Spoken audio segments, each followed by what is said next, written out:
in today's world where you live in 24/7 round the clock, there's social media, we are living in a very, very transparent world anyway.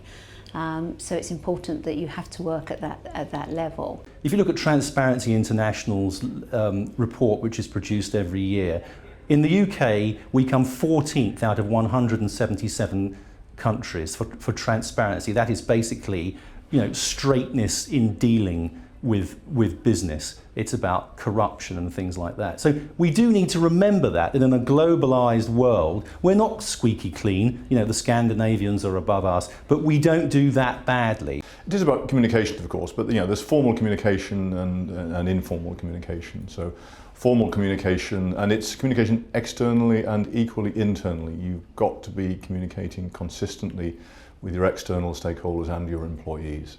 There's no point in messaging one thing to the market and messaging differently to your staff.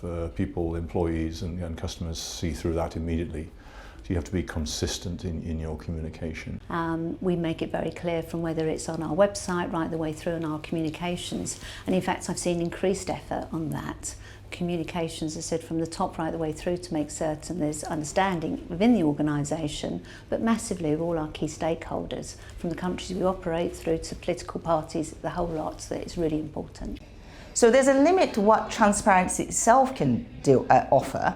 And also I think there's a lot of myth actually in believing too much in transparency, whereby so long as you disclose the numbers, your responsibilities are fulfilled, which isn't the case.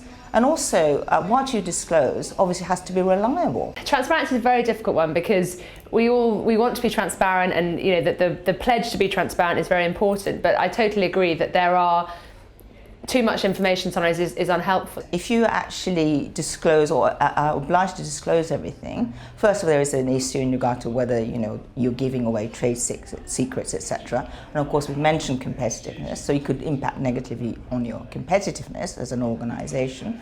But also by actually disclosing, for instance, executive pay, it's actually had a real negative effect, or actually what one would call an unintended consequence of competitors knowing how much their opposite numbers are being paid, which has basically led to this upward spiral, endless upward spiral of executive pay.